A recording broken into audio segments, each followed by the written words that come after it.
Pinagkatiwala nga pala sa atin ang palaisdaang ito. At ngayon ay ang unang hakbang ay aanihin ang tirang isda sa loob. Ngayon, kailangan magsimula tayo ng 2:00 ng madaling araw para paagusin ang tubig palabas. Para nang sa gayon, pag umaga, bukang liwayway ay tuyo na ang fish pond at ah, maaani na natin ng mabilis ang mga isda. Ang tawag dito sa amin ay tarol. Yan ang nagkokontrol ng tubig. Yan.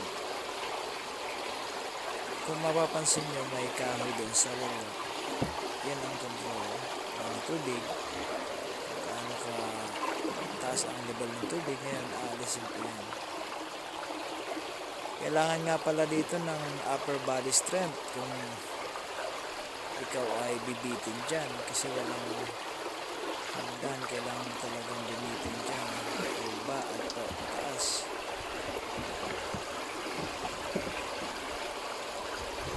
So mas malakas na ang agos ng tubig.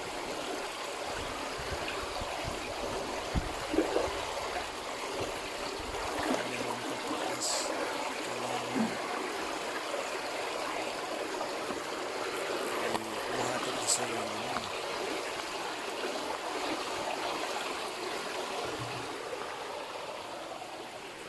Yan, sa labas ay maraming mga dahon. Sila ay bumabara dyan. Kaya kailangan ding linisin. Nung umaga na ay hinanda na namin ang lambat. Sapagkat lalambatin lang namin ito dahil kaunti lang naman ang isda at kailangan talagang maubos, pati maliliit kailangan ng kunin. Para masimula naman ng bago ang mga bubuhaying isda. Magsisimula naman sa maliliit, sa similya. Ngayon, kung hindi ka marunong ng pag-aayos ng lambat ay mahirap din ito kasi gusot-gusot ang lambat. Mahirap unatin yan. Buti na lang ang kasama ko ay magaling talaga. Siya din ay isa sa mga tutulong sa na mag-aani. Yung mga mag-aani ay magkakaroon ng mga kanya-kanyang parte ng isda bilang bayad na rin sa kanila.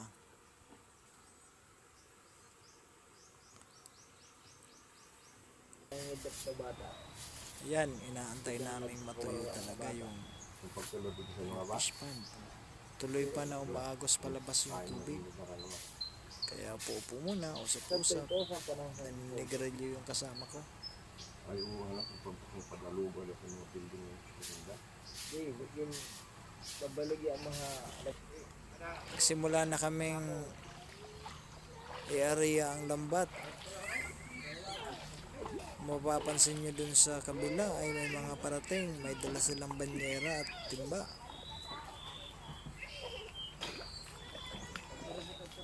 Yan ang mag-aani.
Ano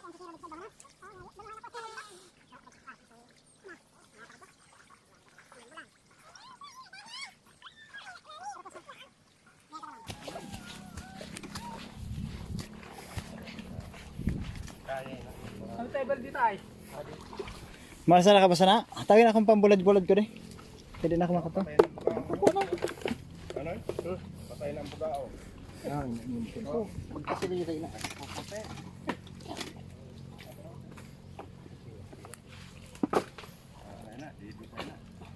Huwag pag kung man yan iba di.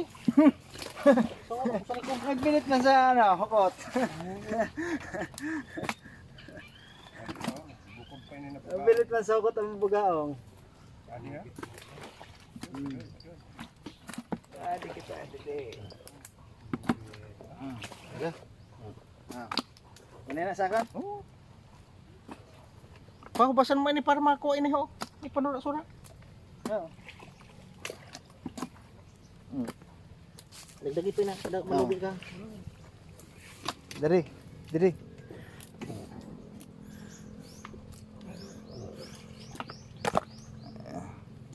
Pwede mo pa sa mga parin, may ulit pati si Bubong man na 3 kilos ito. Bobong, bongbong. Bubong. Matwala.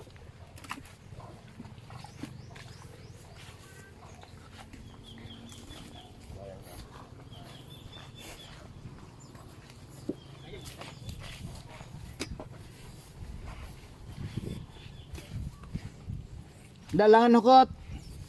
Kay kurukap-kapon ko da. Dalang. Apo, apo. Ako nang bahala sana.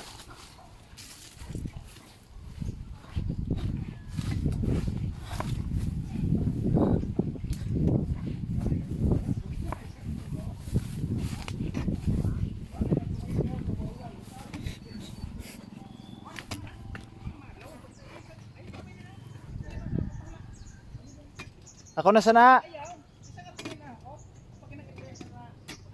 Ako na sanaan ano na hukot. Ibutang lain na dan hukot.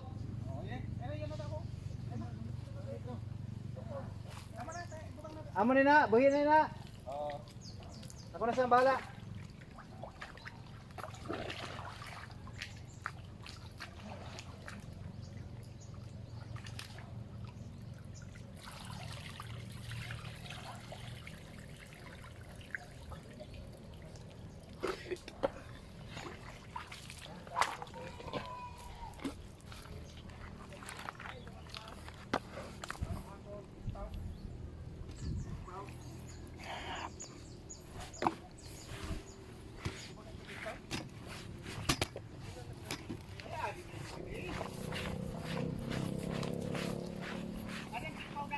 Wara.